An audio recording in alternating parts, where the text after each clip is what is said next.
Welcome to the Leadership in Law podcast with host Marilyn Jenkins. Cut through the noise, get actionable insights and inspiring stories delivered straight to your ears. Your ultimate podcast for navigating the ever-changing world of law firm ownership. In each episode, we dive deep into the critical topics that matter most to you, from unlocking explosive growth to building a thriving team. We connect you with successful firm leaders and industry experts who share their proven strategies and hard-won wisdom. So, whether you're a seasoned leader or just starting your journey as a law firm owner, the Leadership in Law podcast is here to equip you with the knowledge and tools you need to build a successful and fulfilling legal practice.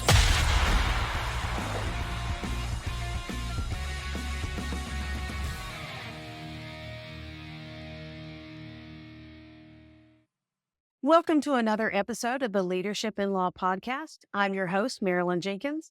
Please join me in welcoming my guest, Mike Capuzzi, to the show today. Mike is a publisher, author, and book publishing coach and has been helping clients create exceptional marketing results. He is an author of 20 books, including 2 Amazon #1 bestsellers, The 100-Page Book and The Magic of Short Books. His publishing company, Bite Size Books, helps business owners, entrepreneurs, and corporate leaders publish short business-boosting books to elevate their authority and distinguish them in their respective field. Get ready for an insightful conversation packed with actionable marketing strategies and publishing insight. I am excited to have you here, Mike. Welcome. Marilyn, thank you very much. Because of your skill set, we're going to bring you on to a special session you're going to do for one of my key audiences. So yeah, I really am looking forward to now talking to you about what we do. Absolutely. I mean, writing a book can be such a big project that you just can't move forward with because it just feels so pushing a stone uphill. But I love that you've coined the phrase shook. Can you tell me explain what you're doing? What are the top 3 reasons that a business owner would want to consider publishing a book? And then, how would they go about it? Let's start with why and that sort of thing. All right. I'm going to go back to 1989 for a second, if you don't mind, because it was a year after I graduated college with an engineering degree from Penn State. So in 1989, I was actually working in an engineering company. And I only bring that up, Marilyn, because I think like an engineer, even though I migrated from engineering and technical to marketing in an engineering software company eventually, and then onto my own soft marketing company, I still, even all these years later, I have this analytical brain. And one of the skill sets I have is being able to deconstruct things and making complex ideas a lot simpler. It's something I've really been known for over the years. And I've done that with writing a nonfiction book. So we're talking nonfiction books, typically business focused. So something to promote either yourself as a business owner, entrepreneur, or corporate leader, or, on a business topic. So that's what we're focusing, and really have developed a very unique formula. I'm also have Italian in me, so I like to cook. So I'd rather say I developed a really good recipe for a short, helpful book, which is a shook, right? So our brand is a shook. It's a term I coined to differentiate ourselves from everyone else who does this. And it stands for short, helpful book. And these are short nonfiction business-focused books that take about an hour for a typical person to read. So they're not little pamphlets. They are real books, right? And they're very specific, Marilyn, from front cover to back cover. And this is one of our lawyer clients for helping people solve IRS problems here in the States. And from the front cover to the back cover and everything in between, Marilyn, I have a recommended suggested recipe for what goes where and why it goes there. We've done now, well over 250 clients, including my own 20 shooks, plus my own 20 shooks, that really works well. These are lead generation, lead magnet type books. But now to your specific question of why should a business owner or an entrepreneur, an attorney, a firm, et cetera, consider this? Well, I mean, you and I both know you are a multi-book author. You know the power of being a published book author when it comes to differentiating yourself, when it comes to attracting better clients, when it comes to attracting speaking engagements, podcasting. It's just I always say if there's two, let's just use lawyers for a moment. If there's two lawyers, let's see, I'm going to pick out, all right, here's one. Here's one of our attorneys. He wrote a little shook on trademark, how to do Okay. trademarks for online businesses. If you're investigating two attorneys to help you with trademarks, and one is a published book author and one isn't, and everything else is the same for all intents and purposes, odds are the expert that has written a book is more likely to get your business if everything else remains the same. So True. that's the power. It's really about differentiating yourself as a published book author. Books have been used for well over 100 years for business owners and businesses to differentiate themselves. So I'll shut up here in a sec, but it's, again, books don't get thrown away. Business cards get thrown away, right? I always say, like, it's the one marketing media that will never get thrown away. Maybe get put on a bookshelf. It may be sitting on your desk. It may get passed on to somebody, but unlike brochures, pamphlets, all the typical marketing media, printed marketing media, they typically don't get thrown away. So I just dumped on you a lot, but that's sort of why I think lawyers in particular make very good shook authors. Well, I think you're right. We're all looking for a good lead magnet that actually will stand the test of time. And as a local business, you've got a local audience. You want to make sure you're right. Nobody's going to throw a book away. They may pass it on or put it on a bookshelf. You really good points there. So it's like around 100-page book, can be read in about an hour. So how long would it take on average to write that book? I mean, you've got your processes. I love the step by step. So you're leading them through how to do it. And about how much time does that project take? It is a great question. As a matter of fact, one of our lawyer clients, she has the record. She holds the record. She was speaking at an event, a legal event. She's an elder law attorney, and she was a keynote speaker. And she said, "Listen, I got this great opportunity. I'm on stage." Now, she has published a bunch of shooks with us for her clients on Alzheimer's, dementia, et cetera. But that's for the end user client. She is now speaking to a bunch of other attorneys, and she had this idea for a shook that she could talk about and give away at that event. And from the idea of our first conversation to literally printed copies being sent to her at the event was 23 days. Now, that's a Wow. record. We just had another non-lawyer client do two shooks in about a month and a half, but she was pretty far down the process when she came to us. On average, Marilyn, it's about 8 to 12-week process. I have this, again, that engineer brain, a very methodical process to walk our clients through this process. They work directly with me. And in about 8 to 12 weeks, it can be quicker. Unfortunately, it can also be longer if you tend to delay, but that 8 to 12-week process. And these are real books. This is not AI generated content that you can flip out in a weekend.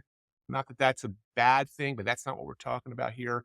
This is really about putting your thoughts into a book that's going to be published, and whether it's available on Amazon or you just giving it away in your law firm, that would be up to you. Okay. And so when what would be your special sauce? Is that going to be your process that you put together? What is the special sauce to help write that? Yeah, so it's two things. Again, great question. So the special sauce for us, and that's something that we always work with our clients on to articulate in their shooks. So their shook, describes why they do what they do and why it's different from the competition and why it's unique and why it's beneficial to the reader. So in our case, for my company, Bite Size Books, it's not only the process of doing it, how we do it, but really it's about the format of the book, of the shook, to create engagement from readers, to get readers from reading the shook, going through it, to then, let's say, use if you were an attorney that wrote a shook, to reaching out to you. And one of the unique things, Marilyn, that we do in our shooks is we have two pathways. And this is even going to be beneficial to you as a book author. So if your books are going to be on Amazon, for example, or online, someone's selling them that you don't know about, Amazon, Barnes and Noble, whatever, you'll never find out who gets your book, right? They'll buy it, Right. they'll get it on Kindle. You don't know that. So you need to embed things in the book to try to get those readers to opt into your email list. In our world, we call that the passive call to action. So that's ways for people who are reading your book who want more information. So you're going to make an exchange. You're going to offer them additional value, but in return for name and email. So now you're building an email list from your book. The active call to action, that's the primary thing you want people to do. So let me just see here. If I can pull one of our attorney books here for a good one. Okay. So here's two attorneys that are in household product injury. They help people that have been injured by household products. And their active call to action, which is the main thing they want interested readers to do, which is not, it's typically a small percentage because not everybody's ready to move on, is I don't know if you can see that there, but it There we says, go. Okay. right, have a consultation with the authors. So they're using their book to say, listen, if you want to discuss your potential case, let's get on and have a meeting. So again, remember I said, right, front cover, very first page. Okay. It's also the very last page of the book, and it's done very intentionally, and it's also sprinkled in the book. But there's reasons we do that. I won't go in here now, but there's reasons we do it that way. But yes, the active thing is, okay, I want them to call me, set up a meeting. If you're a retail business, come into my store, whatever it might be.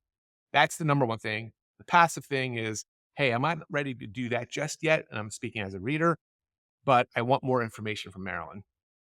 Okay.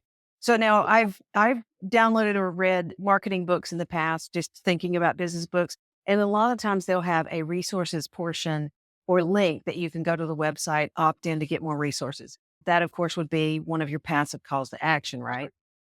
Okay, Yes. great. So, and do you, in your processes, your engineering process to write the book, is that one of the options? If it's something that could be more detailed, that Ab- you encourage? Yes. And yes, absolutely. And it's interesting, Marilyn. It's still one of the biggest mistakes I see, even today in 2024, that now you're a smart marketer, so you know it, you probably use it in your books, but still a lot of nonfiction book authors do not create pathways for readers who want more from you. They don't create these clear pathways. They just sort of leave it up to the reader to go maybe Google and find more information. If someone's interested in you as a book author and your content, it's your responsibility as the book author to provide those pathways. Hey, you ready to, you want to have a meeting with me right now? Go here. Hey, you just want some more information from me? Go here. But don't just leave it, yes, at minimum, hey, here's my Facebook or LinkedIn. That's fine. But you want to be intentional with these things. A Shook is a very intentional marketing and sales tool. Very intentional. Everything we do in it. So it's designed to, again, create that response and, obviously results. Well, I like the idea of you having the active call to action in the front of the book. I typically put that in the middle and at the end. So wherever it makes sense to say, by the way, book some time with me. But I like the opening Yeah. because some people, it's like the easy button. Some people really don't want to read the book, but they want to know, what can you do for me? And it just goes straight to booking a call. And it's one of the things I put on, even on my webinars, a straight call to action before they Yep. even enter it. Yep. Yep. And the reason we typically do it, and there's some other reasons relative to like Amazon and these online things where you can get a sample of the book and just sort of see it. So at least you're seeing, someone online might grab it, and opt into your list. But also typically these beginning pages are typically blank, right? So it's Right. just, it's not some wham bam, it's like, he said here, if you're invited, it's very, very thoughtful language, again, very intentional language. I have tested many, many, many different passive calls to action over the years for myself. And the number one that's working for me and I haven't even changed that, which is very unlike me. I haven't even changed it in probably a year or two now, Marilyn. This is my Shook, the magic of short books. And Mhm. again, I'm showing on screen as for those who could see. Okay. So you can see I have a QR code. I have the URL. Make sure you have both. But I have found a hidden resource page that's on my website. It's behind an opt-in, but it's hidden. The only people that are finding that or knowing about it are my Shook readers. And I have a ton of valuable content that makes, the small price of the book just a no-brainer for all the additional benefits they get. And again, everything I put on that resource page is very intentional because my goal, just like attorneys would be, is to get clients from my Shooks. Right. Right. So that's fantastic. I'm loving all of this. You just make it feel so easy to have happen. Do you have tell us a couple of success stories? I know that you and I've spoken in the past, and you've shown us some examples. What are you seeing as a success story that's happening with the books? So typically, I mean, again, as marketers, there's in my world, there's like maybe three criteria for success stories, right? So we've worked with well over 100 attorneys, and different attorneys have different goals, right? So it could be speaking from the stage or getting on podcasts and using that book, that short, helpful book, as a way to differentiate yourself to be on there. So, differentiate yourself as a speaker, a person with something to say. That's one. A second is lead generation. We have created multiple book funnels for our attorney clients where they're giving away a book, typically a paperback version. It's a little cheaper than hardcover, not Mhm. just digital, and using that as a beginning step for consumers to say, hey, listen, it's a free book. Maybe it's a free book. They just pay shipping. It all depends.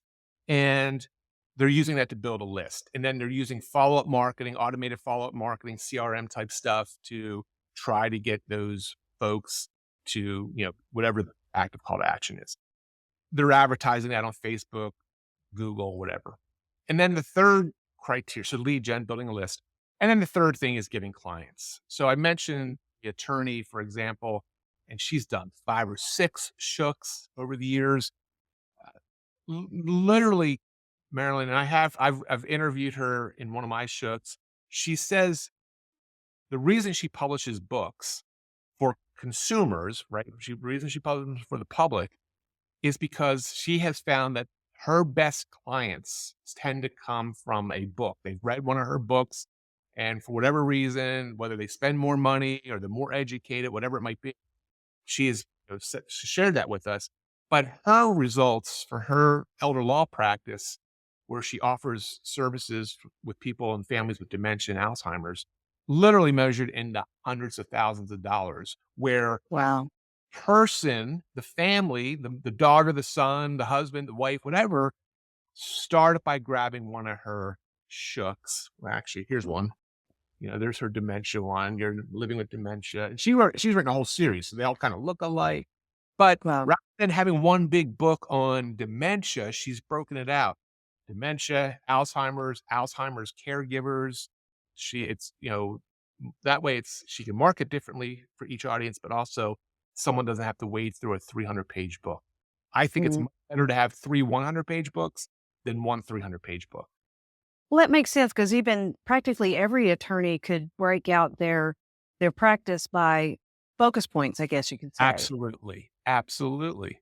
You got it. Okay. That's excellent. So, how would one make money with a shook? I mean, okay, we're doing hopefully lead generation. We're not doing it to sell it, but No, no. it's not something we're going to put out to make it a bestseller. I mean, if you wanna go that route, and listen, these kind of books will never become New York Times bestseller. That's not, again, not the intention, right? That's not the Mhm. intent. Yes, they're short and they're helpful, but they're not intended to be that kind of book. Now, if you wanna go for an Amazon bestseller, yeah, we've had clients do that.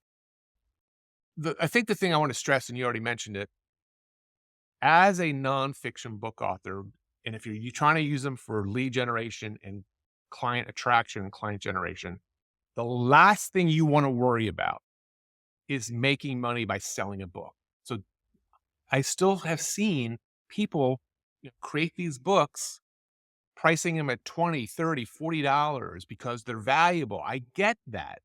But most consumers are not going to spend that kind of money on a book. No. So the idea is to keep the costs low. Paperback is nice. They're very inexpensive on Amazon, or if you print them yourself, and don't worry about making a buck or two selling it. It's always about that long tail of trying to get readers to become clients. That's where you make your money on the back end.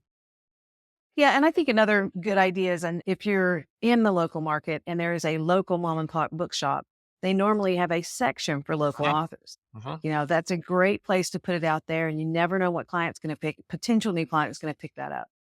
It's a brilliant strategy. It's one I have discussed for years. It's one of our proven, especially for local, what I call Main Street business owners, is to developing a strategic partner network. Can I share a quick story? Sure. Absolutely. Uh, Definitely one. As a matter of fact, I wrote a book. It's on Amazon called The Magic of Free Books. So it goes to the idea of don't worry about selling the book, give it away. And that's one of the strategies. Now, this is not an attorney, even though my attorney clients have done this, but this is a dentist. And he has a very, well, unfortunately, he's passed away now. But when we were working with him, very unique type of practice. And what he did, and he was in a pretty, not a major city, but a pretty large city in the United States. And once his shook was done, Marilyn, it was for people who are very holistic with their approach to health, very natural approach to health. So he was a very holistic type of dentist. He went out to yoga studios, chiropractors, places where people who believe and have the same philosophy would be hanging out. And he asked, he knew many of the owners of these businesses, but regardless, he asked if he could just display his shook. And it was a little sign, I have it right over here, free book, take one if you'd like. And he was letting these places where his potential patients would be found, but using other people's customers as a lead gen source. And within I think it was the first, forget now because it's been a few years, I think it was the first 30 days, he got 3 new patients that were Wow. at the chiropractor or at the natural food store, grabbed his shook and said, hey, I need a dentist like this.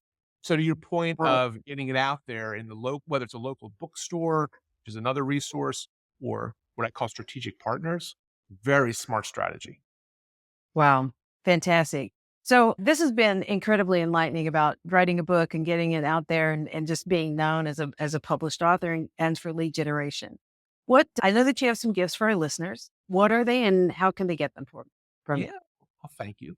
It's actually 3 shooks. Now, I'm not going to send you the paperback, but literally from 20 seconds of hearing this, you could be reading these.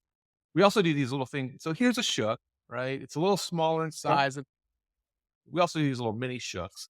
So I wrote a little shook called The Magic of Gratitude. It's a little gift book. By the way, I don't know, we've had attorneys. This one I typically license or included as a bonus for our clients, and they can put their name on it. It's just a collection of gratitude inspired quotations. Nice little gift book. Okay. Attorneys love this little thing. Like they include it as a new client gift, or if they're at a trade, at an event. So the Magic of Gratitude, you get a copy of that.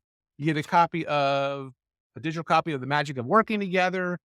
And then one of my Amazon bestsellers, The Magic of Short Books, which was the very first shook I wrote about shook. My entire formula is there. The entire, from front cover to back cover, is laid out there. You would never have to work with me, but if you wanted to, there's opportunities to work with me and our team in that shook. So we call that our magic kit. To get that magic kit, Marilyn, you go to mikecapuzzi.com/magic. Wow. Okay. I'll definitely include that in the show notes. That's excellent. I'm excited about this. And like I said, your process makes the idea of becoming a published author it's so much easier than, it's one of those tasks you just never get to because it feels so big. And I love that your process makes it feel attainable and it can happen in just a few weeks. So that's been really enlightening. Thank you. And thank you for sharing some of those examples. That's really cool. I know my listeners are going to want to keep up with you and maybe connect with you. Where can we connect and learn more about you? Yeah, so mikecapuzzi.com. I know you'll have the URL there, is my site, if you will. Our publishing site is bite-sized with a D, bitesizedbooks.com. And, again, everything is there. Our pricing, nothing's hidden. You can, we're not the most expensive. We're not the cheapest, but we have a nice sweet spot. And like I said, I've been doing this a long time now and over 250 clients and, would love to, discuss this with any of your attorney clients, members. Well, very exciting. Well, this has been fantastic. I'm looking forward to checking out your magic package, and I'd love to see that. I like the idea of the gift book as well. We think about using it as lead generation, but having that gift book in your welcome package, which many attorneys have a welcome package, and that's a great add-on for that. Mike, thank you so much. This has been a great opportunity to chat with you further and learn about how to get my own shook published and how clients can do that and be more known as a thought leader in their area. Well, Marilyn, I appreciate it, and just keep on fighting the good fight and doing all the great work you're doing. Thank you. All right, everybody. Thank you so much for listening today. Thanks for joining me today for this episode. As we wrap up, I'd love for you to do 2 things. First, subscribe to this podcast so you don't miss an episode. And if you find value here, I'd love it if you would rate it and review it. That really does make a difference in helping other people to discover this podcast. Second, you can connect with me on LinkedIn to keep up with what I'm currently learning and thinking about. And if you're ready to take the next step with a digital strategist to help you grow your law firm, I'd be honored to help you. Just go to lawmarketingzone.com to book a call with me. Stay tuned for our next episode next week. Until then, as always, thanks for listening to Leadership in Law Podcast, and be sure to subscribe wherever you listen to podcasts so you don't miss the next episode. Thanks for joining us on another episode of the Leadership in Law Podcast. Remember, you're not alone on this journey. There's a whole community of law firm owners out there facing similar challenges and striving for the same success. Head over to our website at lawmarketingzone.com. From there, connect with other listeners, access valuable resources, and stay up to date on the latest episodes. Don't forget to subscribe and leave us a review on your favorite podcast platform. Until next time, keep leading with vision and keep growing your firm.